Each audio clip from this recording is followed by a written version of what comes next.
Rather large. Welcome back to Cossy's Arsenal podcast. My name is Cossy. Good morning, good afternoon, good evening, wherever you are in all parts of the world. We are back again, and we are going to be discussing important and very important comments from the manager, Mikel Arteta. I think it reminds me of the comments he's made today remind me of the Mikel Arteta that had just signed for Arsenal and was so ruthless and was so direct to the point. And he said, "This squad, we need new signings. We need new, better players to get better." I think we have taken a long time without hearing that Mikel Arteta. But again, lads, today, Mikel Arteta speaking to the media, lots of questions. Of course, transfers were always going to dominate. It's been some time ever since we heard from Mikel Arteta, actually, because the last time he was going to do a press conference, it was on the Liverpool game in the in the EFL Cup. Was actually postponed, so the press conference was called off. And then we didn't do the press conference reaction for the Manchester City game because literally it was festive season and all of us were resting. But we are back again. We're going to be discussing point per point what exactly is he talking about in terms of strikers. He's been asked about the possibility of Arsenal signing in a striker. He's been asked about the possibility of Alexander Isak and how much he likes Alexander Isak. But he also been asked, he's been asked about the possibility of a midfielder.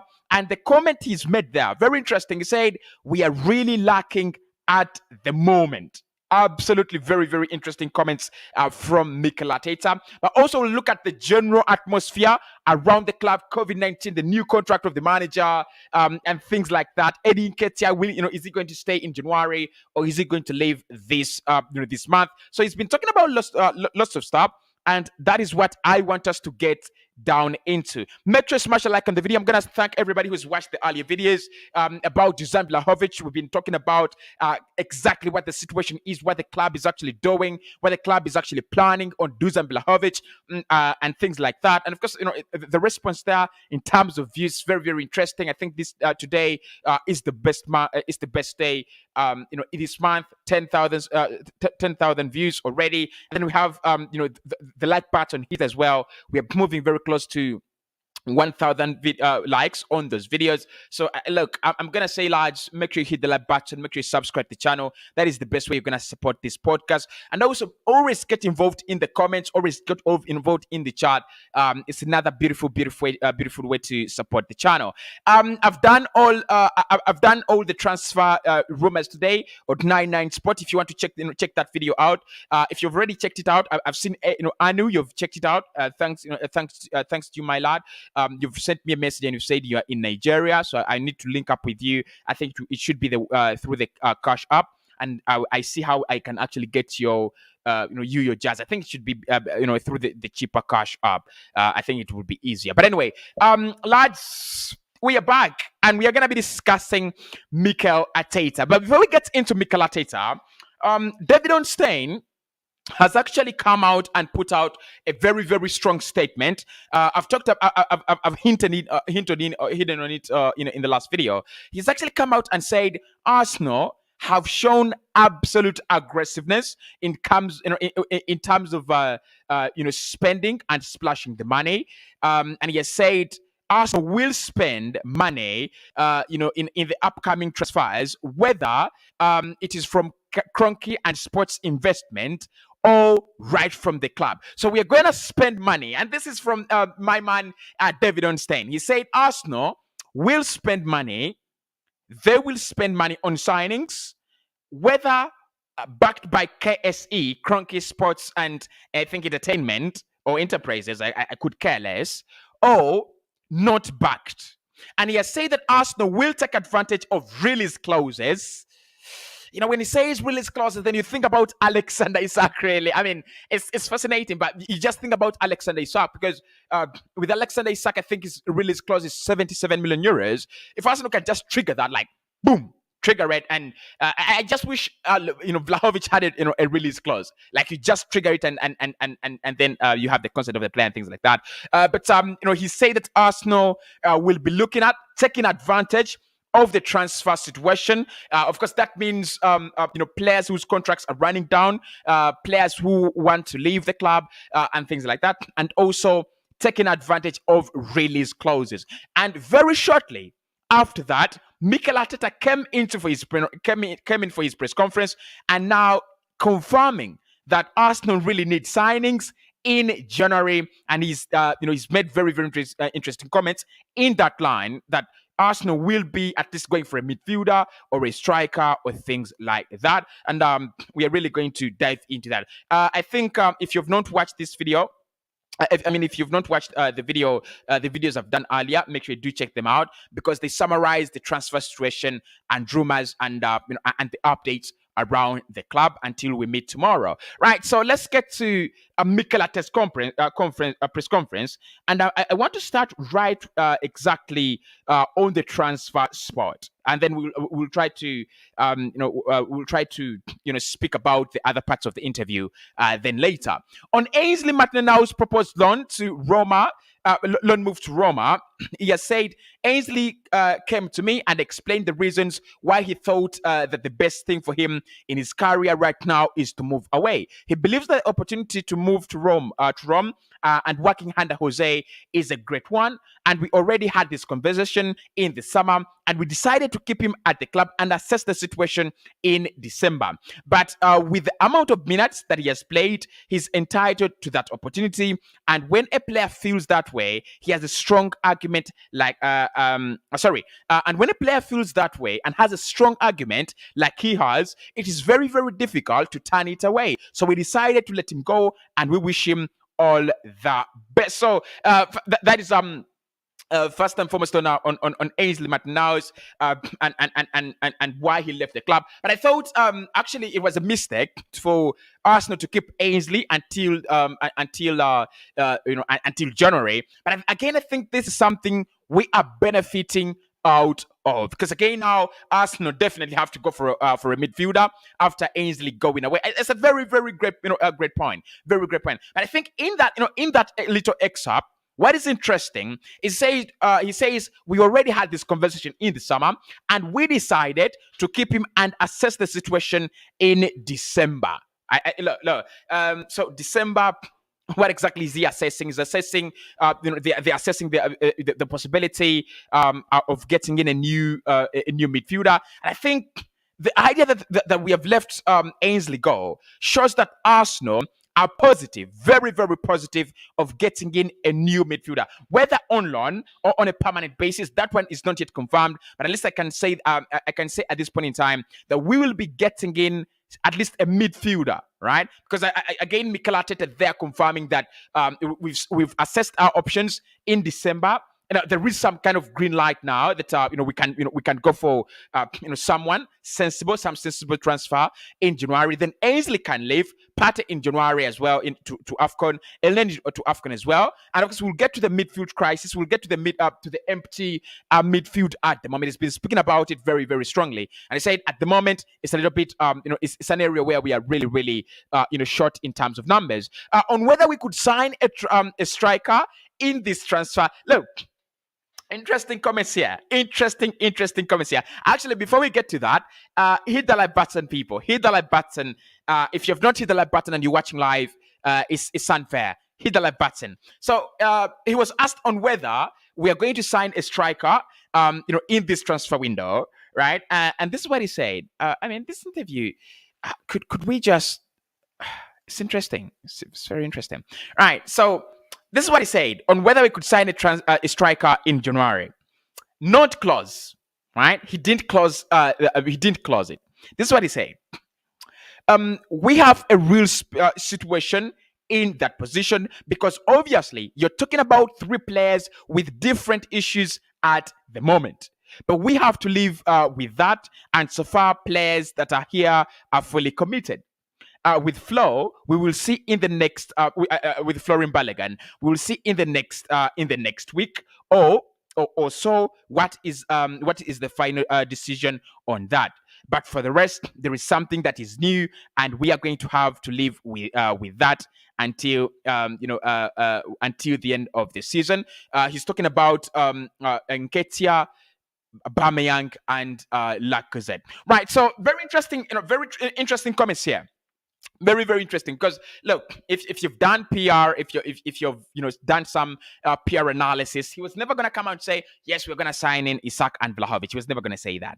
But listen, he says we have a really special situation in that position. That is, I mean, it takes a lot for a manager to say that, because for a manager in a, of a club with 4 strikers at the moment, Aubameyang, Lacazette, Nketiah, and Florian Balogun, there is no way he says we have we really have a special situation in that position. You have 4 strikers. Come on, you have 4 strikers. But then he says we have a very special situation in that position, and then he says that because we're obviously talking about 3 different players that have different issues at the at this moment. Right, very, very interesting. Right, I think Nketiah, we can confirm. He talked about Nketiah later. We'll try to get into that, but you can confirm that Nketiah is going to be leaving Arsenal.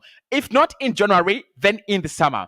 Lacazette will be leaving. If not January, then I don't see him leaving January. I think it's gonna be in the summer as well. And then Pierre-Emerick Aubameyang, dusted. Done and dusted, isn't it? I mean, it's written all over the streets. It's written all over all over his face. I mean, it's a divorce.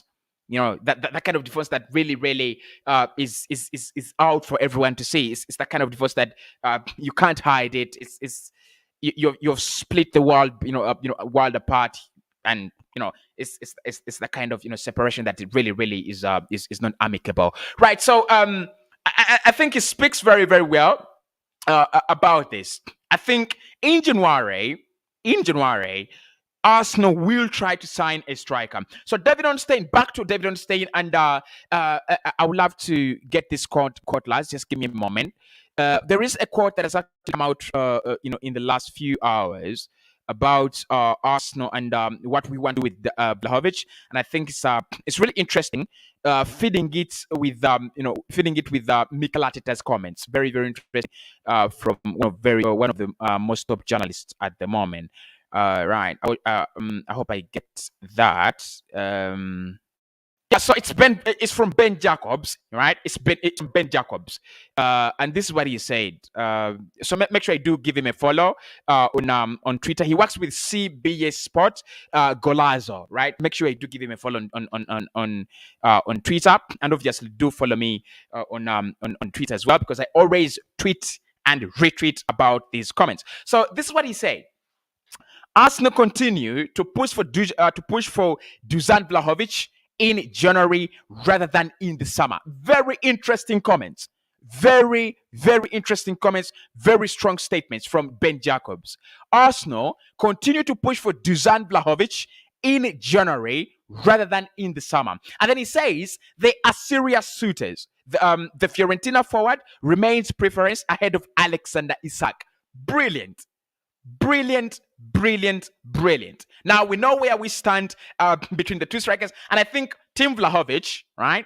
Team Vlahovic. Look, lads, if you're Team Vlahovic, smash the like button and let me know down in the comments. I mean, what should we do? Team Vlahovic.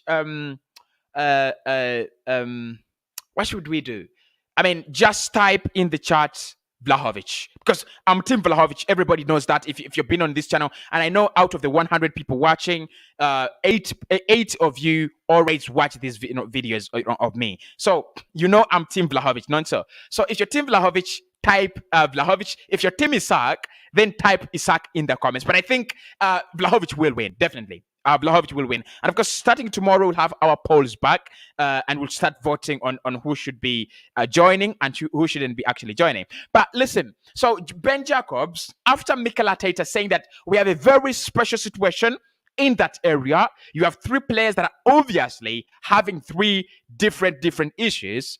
Ben Jacobs, 1 hour later, interesting, 1 hour later, he comes out and confirms that according to the information he has, Arsenal are continuing to push for Dusan in January rather than in the summer. And this is serious. I mean, I would highlight the word serious in that statement because, I mean, again, January is a joke. It's an absolute, unless you're Newcastle, it's an absolute joke, because I think Newcastle are in ICU, definitely. So if they take January as a joke, look, Arsenal can survive without this January transfer window. And of course, a couple of clubs have already said January should be scrapped. The January transfer window should be scrapped, away. I just feel like it should be given more time, by the way. But I'm going to say this. Ben Jacobs, that is a strong statement, because it says Arsenal pushing for Dusan in January. It is serious. And interestingly, he said that the Fiorentina forward remains their preference ahead of Alexander Isak. Juve interest in Vlahovic is very, very real. Not much interest from Manchester United, though. United, fuck off. It's now the big boys, right? Right. You could deal with your problems, struggling, things like that. At the moment, it's the big boys. So I think, look, lads, I think that's a very, very good feed-in at the moment. Mikel Arteta says we have a special situation there. And then Ben Jacobs says, yes, they want to Dusan in January, not in the summer. I think that is that is the strong statement. They want Dusan in January rather than in the summer. That is what is interesting. That is what is the gist of this of the story. Let's get back to the interview, right? Let's get back to the interview. Look, I think Arsenal will be absolutely dumb, like 100% dumb, not to try to sign a striker in January. If we try to sign Vlahovic in January and Alexander Isak in January, and then we fail, that is an absolutely very, very different story. That's a very different story. But if we do not even try, it's disgusting. It's disgusting because, in the summer, I've told you this before. I think I spoke about it yesterday, didn't I? And I said, in the summer, we might not have a striker around. Like Balogun could ask for an extension on loan. Nketiah could go to Bayer Leverkusen. Lacazette could go to Atletico Madrid, and then Pierre-Emerick Aubameyang could join Newcastle. Where do we stay? Where do we stand? I mean, like, we have no striker, and it would be absolutely senseless for me if Arsenal decided to bring in two strikers that are new in the summer. I mean, you could have you could just bring a striker in January and then just give him that kind of playing time interchangeably with Alexander Lacazette. At the moment, truth be told, Arsenal have one striker. I've seen Mikel Arteta trying to confuse us that with they will see what happens with Florian Balogun. Fabrizio Romano has already come out and confirmed that next week he's finalizing his deal to Middlesbrough. Right? So at the moment, we have two strikers. Eddie Nketiah, at the moment, who is fully committed, fully 100% committed to leaving the club, and Alexander Lacazette, whose demands we are not willing to commit to. Because again, 3 years to Alexander Lacazette. For me, if we can get in a striker in January, 6 months, he gets used to the league and gets part of the squad. Let Lacazette go. I mean, signing another forward in January, so that in the summer. One forward in January, one forward in the summer. Absolutely, that is good business. Absolute, it's monster business, right? Yeah, it's monster business. On whether he's interested in Alexander Isak, it's a floppy question. I mean, if I were manager, I would say no. I mean, because you don't want to speak about players that are not yours, but. This is what he said. You say, that I can never speak about players that aren't ours. I mean, is there a manager who doesn't use this excerpt? Like, is there a manager? I mean, if it's an anecdote, it's becoming boring. It's absolutely becoming boring. But he said there's a lot of speculation with many names, and I'm not here to go through that, unfortunately. But of course, we know this from the Athletic that he's a big fan of Alexander Isak, and he would love to have him, at the club, either in January or in or in the summer. On whether we have enough versatility in the squad after Maitland-Niles proposed loan deal departure, he said we are very, very short at the moment. Interesting. Again, another brilliant answer here. This is a Mikel Arteta we've taken a lot of time without hearing from. Where were you, lad? Where were you? We missed you. We definitely missed you, because this is a Mikel Arteta who used to say midfield we are not performing well. This team is because of the midfield, and I think the players there, the quality is not good enough. He used to say, that. Not until when he got that huge contract, and he got the responsibility of manager instead of coach. Then he started, sealing everything with PR. But this is what he said on the on whether we have enough versatility in the squad and also numbers in the midfield. He said we are very, very short at the moment. But to be fair on a player, this cannot be the only argument to try to keep a player. And a player who has been developed and raised through our academy, and a player that has been patient with many moments to try to fulfill his dream, he was very, very straight to me, and I understood the situation. And for him, it is a very, very good option. So obviously, we are going to move. We are going to look for options because we are very, very. Oh my God! Brilliant comments. Comments there, lads. Because says obviously, we are going to move. We are going to look for options because we are very, very, very short. Listen, I mean, if Stan Kroenke was watching this interview, he'll be like, I don't know what he would say. Switch off the TV, probably. Because this is Mikel Arteta trying to tell the board, and this is Mikel Arteta after missing out on Filippo Coutinho, because we know how much he was interested, and he told the board that he would love to sign Filippo Coutinho. But I think Aston Villa, did bring in a better deal to the player. And at Barcelona as well, because they told Barcelona they'll be paying 65% of his wages, including taxes. That is, you can't turn that down. Like, we really, really can't turn that down. How dare you turn that down? You can't. So, after missing out on Coutinho, he's been very open. Like, we've done this before. If you've been following this channel for the last 2 years or 1 year, we've always talked about press conferences, in terms of transfers. It is very hard for a manager to come out and say, we are going to look for options. They don't do that. Like, they don't. It's Antonio Conte. I think Antonio Conte came out and said, look, in terms of transfers, they have promised some new signings, and we're going to be looking at that. We're going to be discussing that, right? I think Conte has spoken about it. Is there any other manager? I've been watching some press conferences recently, and reading through them. Stephen Gerrard, he spoke about Filippo Coutinho, and was giving him that kind of hype, but really didn't come out and confess the fact that they wanted him. I think it is Mikel Arteta and Antonio Conte. Those two have strongly asked for more signings. Can you believe it? He's asking for signings. He's definitely telling them, you've got to give me more signings. You've got to give me options in the midfield. I'm very, very short. I think that is something to really quad, right? That is something to really, really quad. Because he says, I'm very, very short at the moment. Interesting stuff. And I think he's not lying. Because, look, even if Thomas Partey comes back, you're only having two players that you can rely on in that midfield: Thomas Partey and Thomas Partey and Granit Xhaka. And Sambi Lokonga. At times I do forget him. I shouldn't be forgetting him. Three players until the end of the season for 6 months.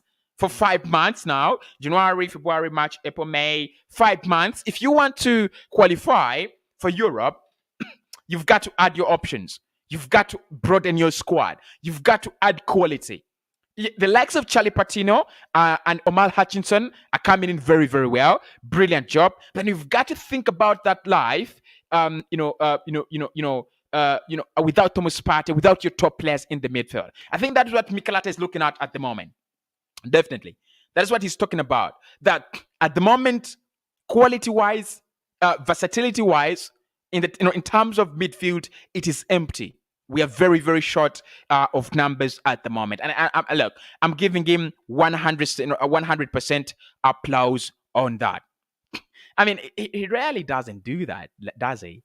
He rarely doesn't do that. Interesting stuff. Interesting stuff. Lads, hit the like button. If your team Vlahovic, let me know in the comments below. If your team Alexander Isak, let me know in the comments below. And hit that like button because it really massively helps the channel, to grow, and also it motivates me to do these live streams, these videos, because it shows me that people like them, right? And according to YouTube, I mean, I don't know if they're lying to me, but they're saying people love the channel and people love the content. The only way I can confirm is by you guys coming on watching the videos. You're doing that, but also by hitting that button. If you do that, then I know maybe we are moving in the right direction. So Vlahovic, Isak, that is the debate. That is the debate sparked off by Cobbs from Golazo Spot. And so make sure you do tell me which side do you fall onto. We've had this debate before, but not live. So make sure let's vote. Let's support each side. Let's support our side. I'm Team Dusan Vlahovic, and when I do the player comparison, I'm gonna be biased. I'm telling you, because I'm gonna look. I don't want to be biased, but I'm gonna tell you why Arsenal need Vlahovic more than Isak. Definitely, I'm telling you that. That video on 99 Spot. Right. So more comments from the manager. On terms of transfers, I would love to first pick out transfers really, because he spoke about Nketiah as well. Yeah, he spoke about Nketiah as well. Where is that coming from? Nketiah. I don't see that. But he spoke about Nketiah, and before we get into the rest of the context, okay, here it is. Here it is on Nketiah and Aubameyang, right? He said on if Nketiah could leave in January, he said, "I've already spoken to Eddie about how I feel about him, the intentions of the club, and where we are. He is with us every day. He shows me and the club that he wants to stay with us, and I keep having those discussions with him. But he knows that we want him at the club." Interesting. Because this is so parallel, right? It is very, very parallel to what the incredible sources close to the club are saying. The Athletic, Goal.com, what they are saying, what is coming out, out of these publications is very, very is so divergent from from the consensus that Mikel Arteta is proclaiming with Eddie Nketiah. Because with Eddie, all the publications will tell you that the player has not changed his mind, actually including Sport, Sky Sport. Damesh Sheth, did come out and confirm a few days ago that Eddie Nketiah has not changed his stance on leaving Arsenal. However, the intentions of the player to leave the club are not financially motivated. That much we know. The intentions are not financially motivated. The intentions of the player to leave the club are purely on game time. If Arsenal can provide that, if Arsenal can give him the game time he wants, he's asking for, then definitely he will be staying. But are we going to give him the game time? Me and you. But Mikel Arteta again saying that he's already spoken to Eddie, and he's confirmed with him how he feels about him, the intentions of the club towards the player, and he shows in training every day that he's committed to staying with the club. I don't think Eddie will stay. I'm still struggling to find myself believing that story from Mikel Arteta. I'm really still struggling to believe that story, that Eddie Nketiah is going to stay with Arsenal. But anyway, let's wait and see. Absolutely. Let's wait and see. People, smash the like button. This is a massive live stream. 200 people watching. Absolutely, really sensational numbers. Make sure you hit the like button. Make sure you subscribe to the channel as well. As we go through Mikel Arteta's comments on new signings and what is going to happen in January, but also what is happening around the club generally. On whether Aubameyang stands, on whether Mikel Arteta stands by his decision with Aubameyang, he has said that for me, it's difficult to judge when the players are away. I don't know what they were able to do or not. The decisions I have taken are obviously in the best interest of the club and trying to do the best and trying to do the right thing at the moment. Okay, I just feel like with Pierre-Emerick Aubameyang, nothing's going to change. There's so many people, including me, that would love these things to change, but I don't think it's going to change.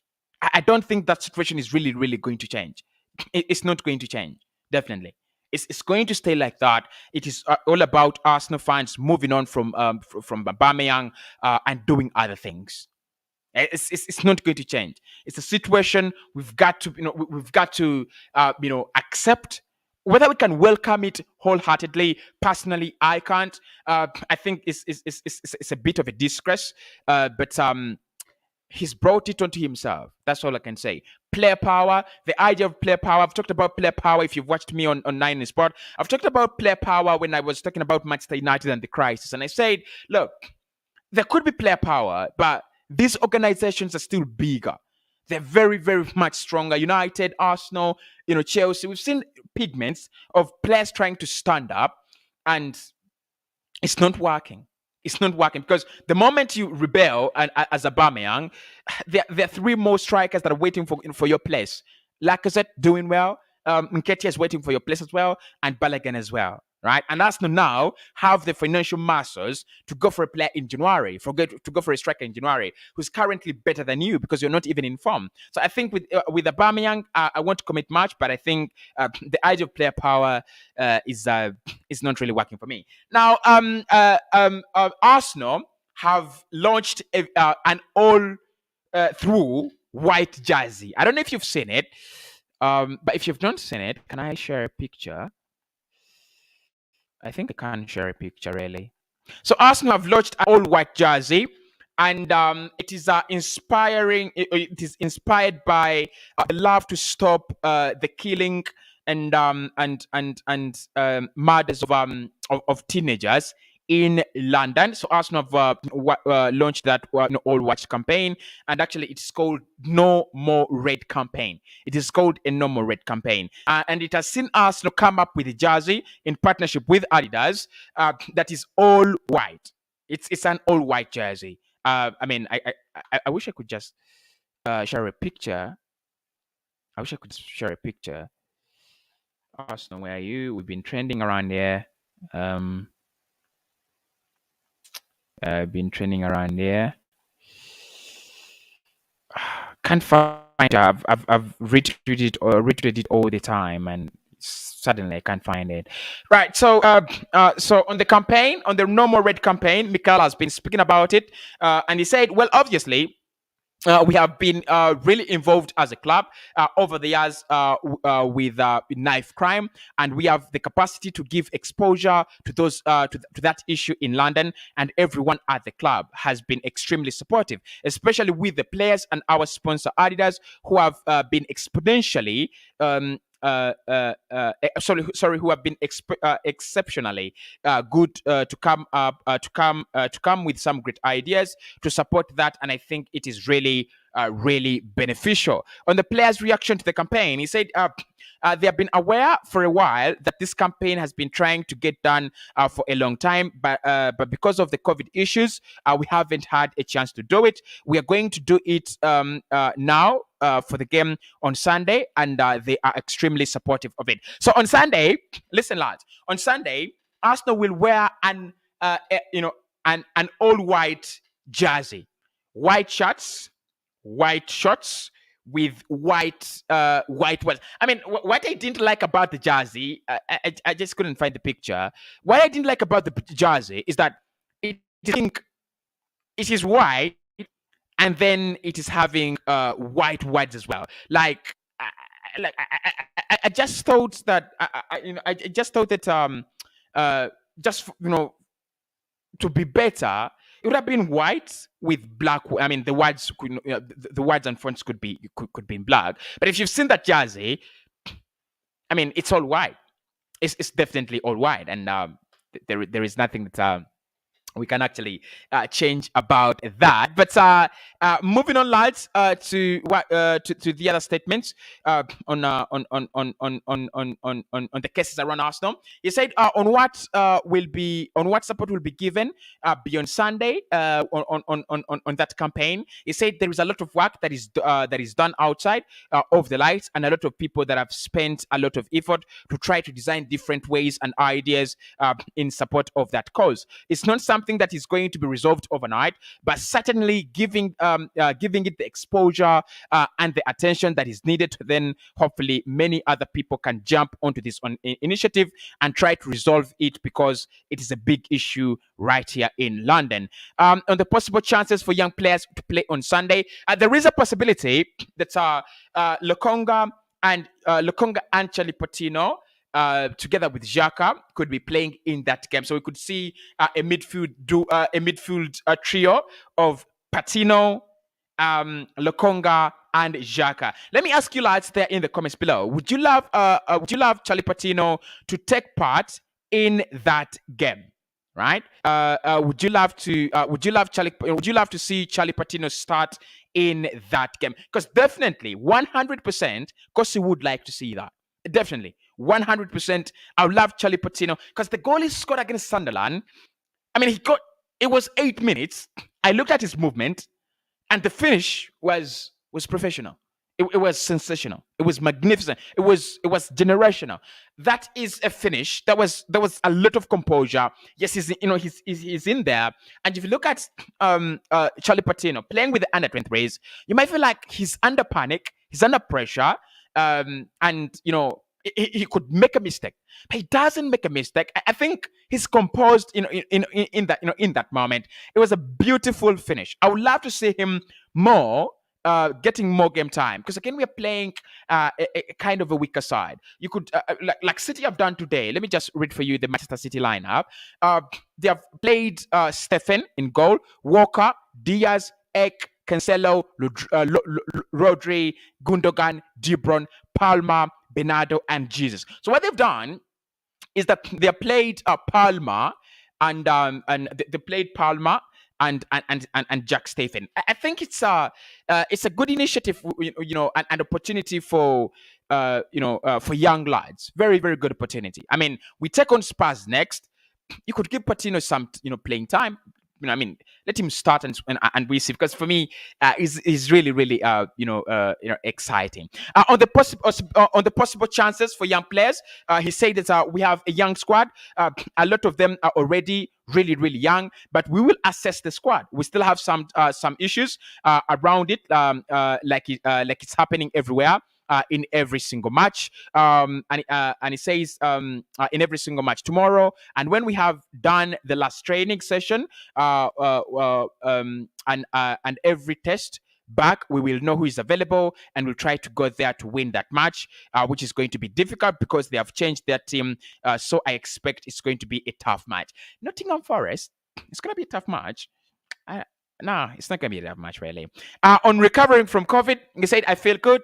I had a few rough days, but I feel in top form right now. I'm so happy to leave my house after being there for 7 or 8 days.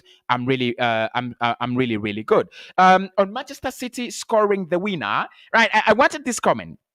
I was waiting for this comment, and I'm very, very sorry that we've not done press conference reactions, in the past. He said, I was, as you can imagine, extremely upset at how we lost the game at the end, but at the same time, I was proud of the performance, the way the players played the game, the atmosphere that I managed to feel through the TV, which is nothing like being on the touchline, but the support from our fans and the atmosphere they created was incredible. For that, I am extremely grateful, but at the same time, I'm extremely disappointed because we ended up losing the game. We have to improve on that. Absolutely, I'm not adding anything there. I think he listened to my press he listened to my match reaction, and he picked out an anecdote and brought it here on the officiating decisions against Manchester City. He said, I feel. Sorry. It says, I have to rate the decisions that were made in that game. I have to be extremely disappointed. it was completely inconsistent, and it affected, in a big way the result. So I prefer not to talk about much about it's enough. It's enough. You see, I told you, lads, that game, that was the worst piece of officiating on New Year's Day. It was the worst. Like, even if you are, as a football fan, if you do watch other channels, because I do, rather than my channel, I watch other channels. Laurie Jennings, it's referee abysmal, an absolute abysmal. Manchester City fans, the refereeing was abysmal. Now, even if you put it outside the Arsenal context, it's still poor.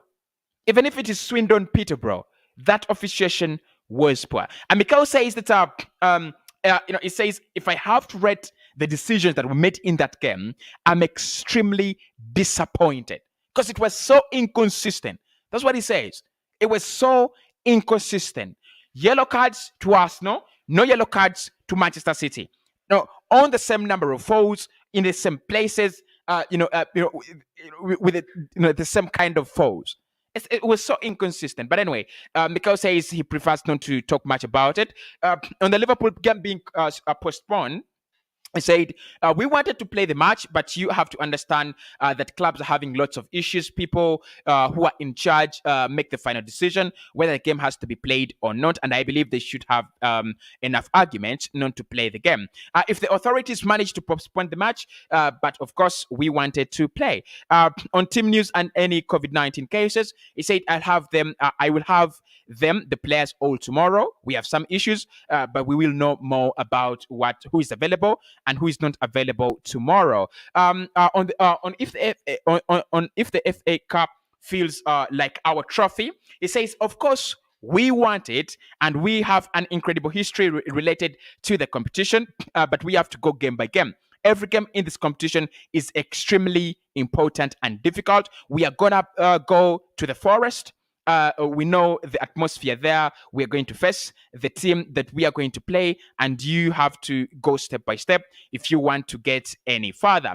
On how it felt watching the Manchester City game at home, he said it's very, very strange feeling. It's a strange feeling trying to communicate with the players through a computer. Interesting. And it says it's something that I'm not used to. It is the best. It's the best moment of the week when you are there on the touchline and things start to happen and you are part of the atmosphere. But part of that energy when you're at home. A lot of things get lost, but at the same time, it was quite calmer than I expected to be. Probably because I knew from there it was pretty difficult to get anything to them. On our history against the Forest, Nottingham Forest in the FA Cup, you say to have the history, all time you play an opponent, and to make players realize the difficult of matches is something very, very useful. On whether FA Cup sits in our priorities, winning the FA Cup, it says for me, it's now for me now, it's it's very difficult to plan. It's no priority. We have to go game by game. Regardless of the competition, we have to plan what's going to happen in 2 or 3 games, and you decide for key players not to play. Not to play because they're going to play in other matches. It doesn't work like that, because maybe the next day they get COVID or something happens and you don't have them. We're gonna go game by game, try to win every single game, and then the rest will be better. On if it's impossible to plan beyond the next game now, he said that you cannot do that because you expect to have things that are really going to happen. I think it's better to put in advance the problems that you could face, and what are the chances of things happening or not happening. Very, very interesting comments from him there on the COVID-19 situation and what's going to happen with the players. So I think, lads, that is basically Mikel Arteta's press conference. Anything else that I've really left out, really important? Not really. He spoke about Emil Smith Rowe and Bukayo Saka.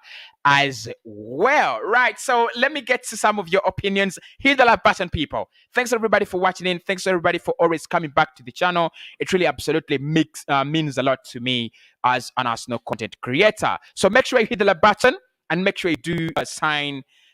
You do join the channel. You could buy me a super chat. You could buy super chats. That is another way to support the channel and things like that.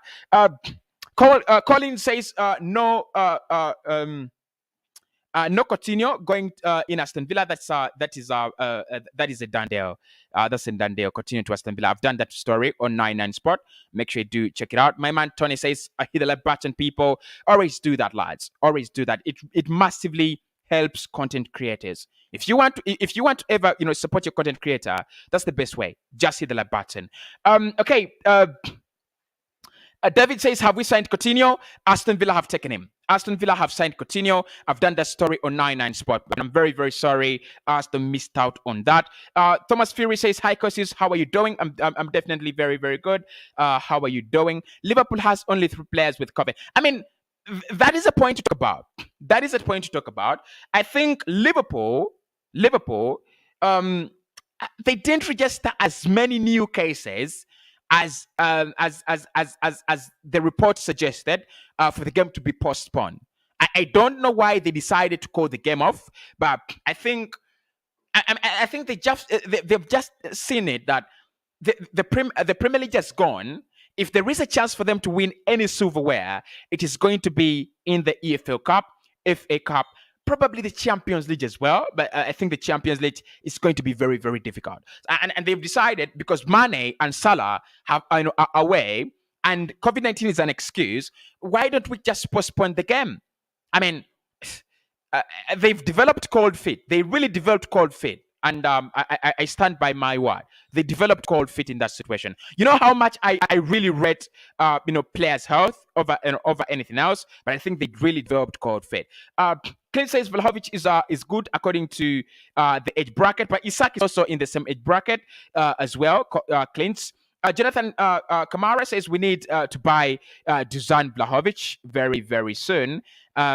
All right. There's so many comments. Let me start with JTC, who says Watkins 25. Not only the style of signing of Arteta for the process 23 to 22. Clint says you are true. Lauren Chico, Coutinho is old. Anu says Coutinho is old for our projects. Clint's legacy says I'm going for Vlahovic. Salat says I'm Team Isak. Enzo says Renato Sanchez or Kudus from Ajax is one of the mids for is one of the mids for Arsenal. I think Renato. Kudus, I've not really seen much about Kudus. I think I've watched him for only 1 or 2 games. I've watched him on 1 or 2 occasions, and really the reason that's why I watched him is I wanted to go and watch a very, very different player, not really him. But I think when you talk about Renato, Arsenal, if we can't get Bruno Guimaraes, because it's Bruno Guimaraes all over it. It's written Bruno Guimaraes all over it. If we can't get Bruno Guimaraes, then Renato would be a very good fit. Very, very good fit. He's a good player. The only problem is it's like having a wife who doesn't who doesn't have any flaws, but she's always sick. Like, she does everything well when she's alive, when she's healthy, but is she always healthy? No. 90% of the time she's in the sick bay. So literally you can't upload her all the time. I think it's the same situation with Renato. Good player, good talent, good prospect, would be very, very good for our project. I think he's got that kind of, suave that we want in our midfield. That kind of progressiveness that we want in our midfield. But are we going to sign him? I do not know. I definitely do not know. Right? I do not know. But I think would be very, very good player for the project. But for me, Bruno Guimaraes is number 1 priority. I think Bruno, the consistency, the durability, the age bracket, and everything there, you've got to just think about him as a very, very important player for Arsenal. You've got to. You've definitely got to think about him, in that light. Coutinho is old. Team Vlahovic, Clint is Team Vlahovic. Daniel says he's Team Vlahovic as well. Lincoln is team Vlahovic. Rich says Cossy, how far with Wijnaldum? Arsenal have only consulted about the availability of the player. Talks have been held with PSG, but at the moment I can't say anything has been agreed, and I cannot really report that anything has been agreed there. Lawrence says I'm going for Renato in the mid and Vlahovic as the striker all the way. I'm going with Bruno Guimaraes. I'm going with Bruno Guimaraes as midfielder and Vlahovic as striker. All day long, right? All day long. Tomorrow we're having that game against this weekend we're having that game against Nottingham Forest. So make sure you do check out all the content. I'll be doing my match reaction on that game as well, and then I'll be providing all the insights about the game, player ratings, 6 things we learned, all that content coming back in in this new year. That game will be played on Sunday at 8 10 minutes past 8, right? Away from home to the Forest. So make sure don't miss that game. David says Vlahovic. Jacqueline says Coutinho and Renato. Coutinho has gone to Aston Villa, lads. Coutinho has gone to Aston Villa. Done and dusted. Tim Vlahovic, that's Stephen as well. JTC says Isak is a better choice for Arsenal. La Liga experience fits Arteta's system more. He's better in terms of distribution. I think we've had these debates. People, make sure you're hitting the like button, people. And let's leave this live stream with over 100 plus likes, please. I think we've had the debate about how good both players are, Vlahovic and Isak, and how we could actually use them. I think when it comes to Isak, hold up play. When it comes to Vlahovic, direct striker. That is what I want. For me, that is what I want. I want a player like Harry Kane, like Jamie Vardy, like get me 20 goals per campaign, every 5 campaigns, like every campaign for 5 campaigns. Get me 20 goals per campaign. You never know. Look, I think we had this discussion with Rokan when he called on that. The beauty with Isak is that he's going to score for you 15 goals or less than that, but then he's going to help the rest of the squad to score more goals. With Dusan Vlahovic, it's going to be that kind of target man that, sucks up all the goals. And I think we saw it with Spurs when Harry Kane was actually doing well. He used to score around 23 goals per campaign, and then Huminson would be second with around 9 or 11 or 12 or 15, and then the rest of the squad has dried up because they're trying to create for Harry Kane. Jamie Vardy as well. You could, that's why Madison numbers actually are not very fascinating. He's been averaging double figures in terms of scoring goals, per season. Around 10, 11. But I think most of the goals have been going to Jamie Vardy. The only problem I see with players like Dusan Vlahovic is that when they get injured, the team suffers a lot. Right now, if Alexander Lacazette got injured, we don't suffer a lot because Saka can give you a goal and Martinelli and Saka are scoring more goals than Alexander Lacazette. All of them have scored more goals than Alexander Lacazette, including Martin Odegaard. That is the beauty with players like Isak and Lacazette. That's the beauty. If you're talking about that, I'm hearing you on that. But outside that, no, I'm absolutely not not on your side, lads. So Coutinho has joined Aston Villa, lads. I've confirmed that. And Clint says, but JTC, but Vlahovic is a natural finisher. I think both of them are good strikers in terms of finishing, in terms of being clinical. Both of them are. I think what Isak lacks is the directness. That is what he lacks. He lacks that kind of directness. He lacks that kind of that kind of I'm the striker man. I'm the talisman. He's not your talisman who's always going to be there, trying to make ends meet for you. Vlahovic, I think, is a good signing. At least 2 signings in January. Let me say any signings must keep us in top 4. Thank you so much there for the comment. Mandala says, Clint's, that is true, but Arsenal's style is more passing and possession than putting the ball in the box. But there's so many crosses from Nketiah as well. There's so many crosses from Nketiah. We're getting, a couple of crosses. Yeah, we're getting a couple of crosses. And I think, the reason that's why we're not realizing that is that we're not having target men, right? We are not really having target men, in that area. Thomas Fury says, who's joining us, Cossy, in this January? Like I've said, lots of talks, and that's why we are always here discussing that. October, he then says delusional Arsenal. MDS says bring Ronaldo to Arsenal. Ronaldo, is he part of the Manchester United problem? I definitely think so. I'm sorry. I mean, I could be wrong, but I just feel like Ronaldo is part of the Manchester United problem. Yeah, he is. Vlahovic is just Robin van Persie. That's according to Pohan. Says Vlahovic is just Robin van Persie. Really? Okay. Ebo says Vlahovic is a monster. No, he is a monster. I think in terms of scoring goals, he is. In terms of scoring goals, he definitely is. I would buy Guimaraes and turn him. I'd buy Guimaraes and turn him into a striker. The guy is a midi but scores so many goals. Joy to watch. Then bring in Wijnaldum to replace Partey for the 6 months. Partey is not out for 6 months. Partey is only out for 2 Premier League games. He'll be back, I think, on the 6th of February. But turning Bruno Guimaraes into a striker, I mean, it would be sensational management. That would be, you would be a sensational manager. Like, you'd be an absolute sensational manager to do that. Okay.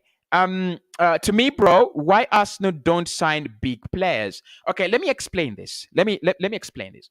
Arsenal is interested in big players, and we want big players. We brought in the likes of Lacazette, Aubameyang, Ozil. But the reason as to why we can't attract big players in the last half decade is no player wants to join you without Champions League football. All top players want to play in the Champions League. All top players want to play, want to play at a top level. Is Arsenal at that top level? Are we at that top level? It's debatable. It's absolutely debatable, right? So we're trying to get back to that level where we can sign world-class players. And I think James Alcott puts it very, very well. Arsenal are trying to get back to the top level. So what they can do at the moment is sign players who have the ability to become top level and world-class. I think it puts it very, very well. Dusan is better than Isak. That's according to Sula. Raise. Nathan says Vlahovic all day long.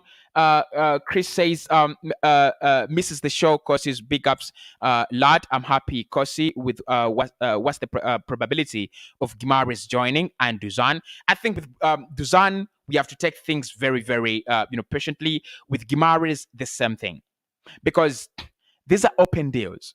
These are very, very open deals. Right. I think with Guimaraes, it is the chances of joining are higher because again you're looking at a player who is willing to move the Premier League.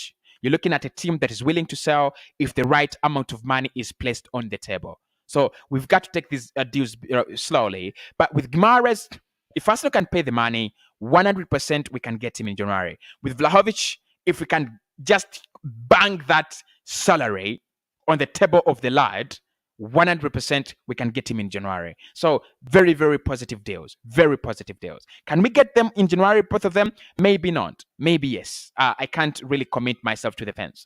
Okay. Daniel says, not with Arteta in charge. Okay, not with Arteta in charge. Vlahovic is the best if Arsenal want to sign him. That's according to Ben Abel. And then Source Children's Villages in Jamaica says who have Arsenal signed already. At the moment, Arsenal have not brought in any player, but we have let go of Ainsley, Maitland-Niles. Balogun next week will be going out on loan as well. That is what is happening around the club. Tesha also asked the same thing. Who have Arsenal signed at the moment? I can confirm that no one has actually joined the club at the moment. Anu says, let's get Vlahovic.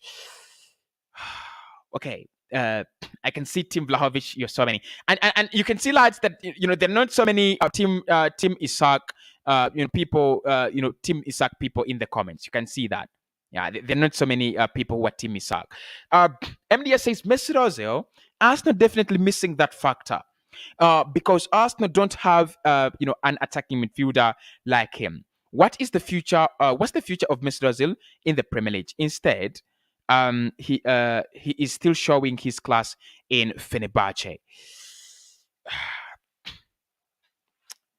Ozil is a top player, especially in that area where he plays. He is an absolute monster. I think there are not so many players that have met the standards of Mesut Ozil. There are not so many. There are definitely not so many, right? Because what he does in that area, it's admirable. You've got to be to become excited. It's a joy to watch in that number 10 role. But we've got to agree that, again, we've got to move on. Alexis Sanchez, it was an absolute joy. We moved on.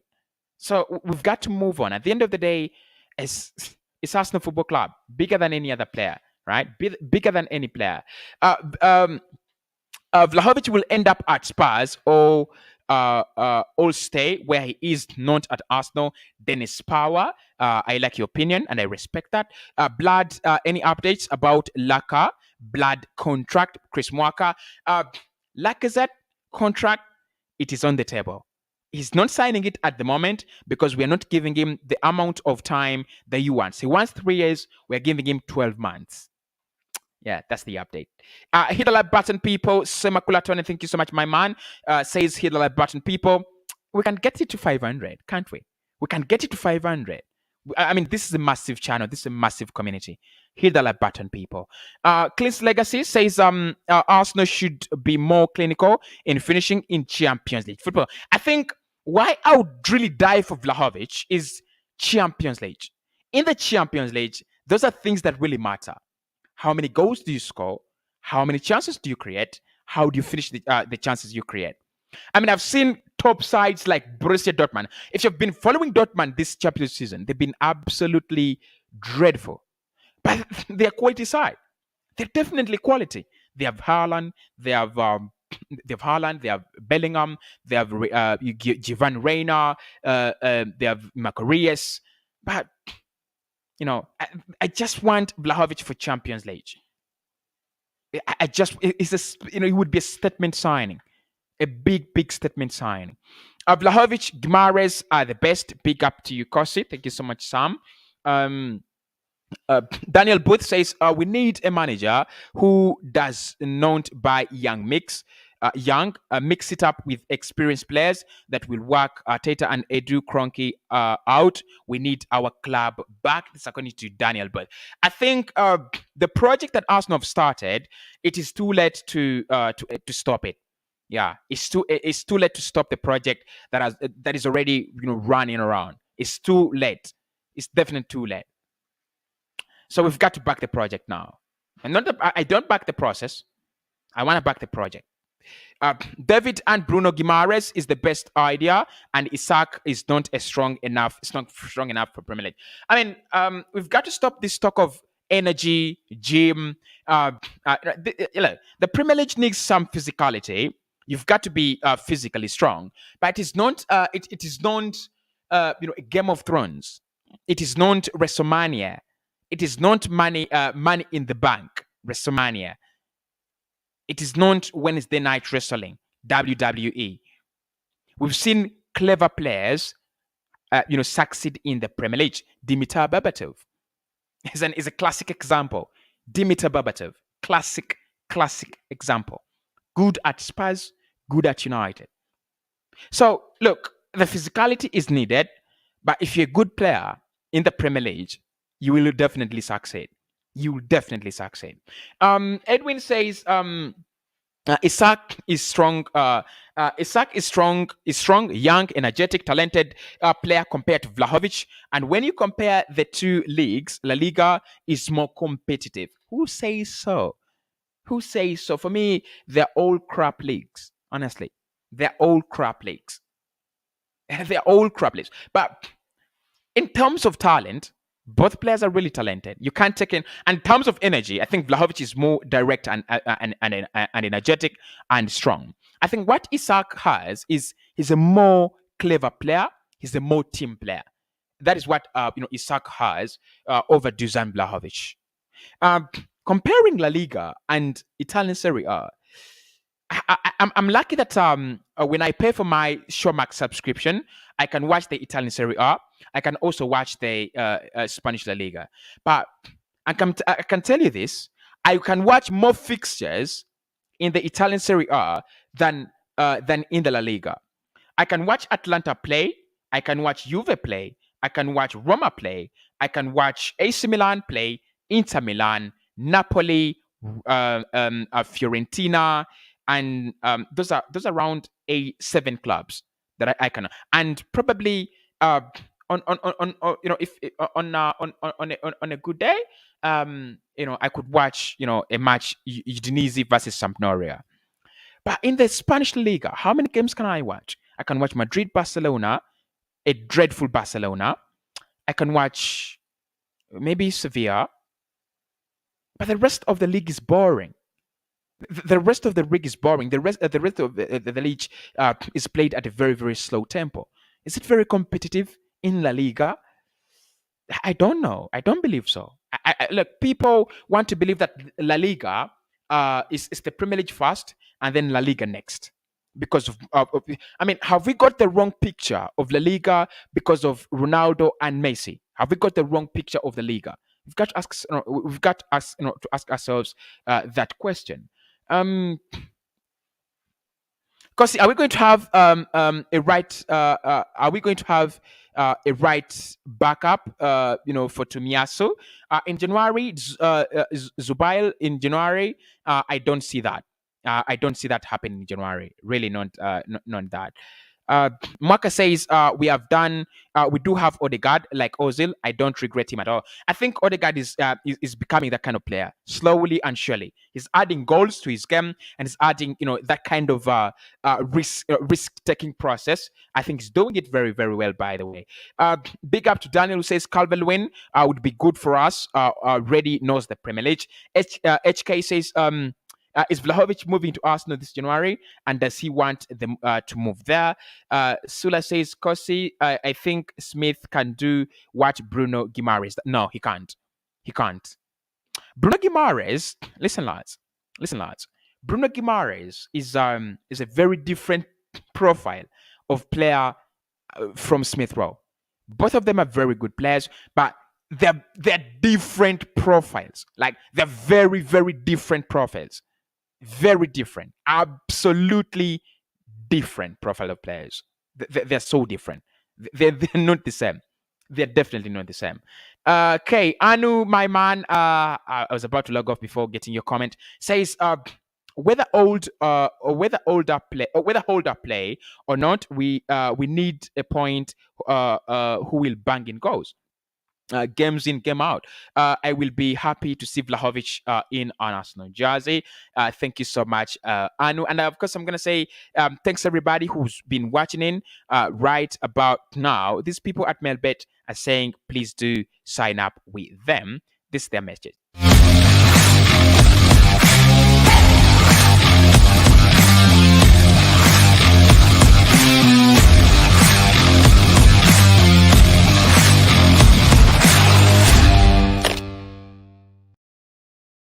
All right, that is Melbet. If you want the best odds, I mean, tomorrow, and the weekend is back. You could involve in some betting if you want. Please do check out Melbet and use my promo code Cossy, and I'll speak to you right in the next one tomorrow in the morning. Love you, and please stay safe. Don't crowd up.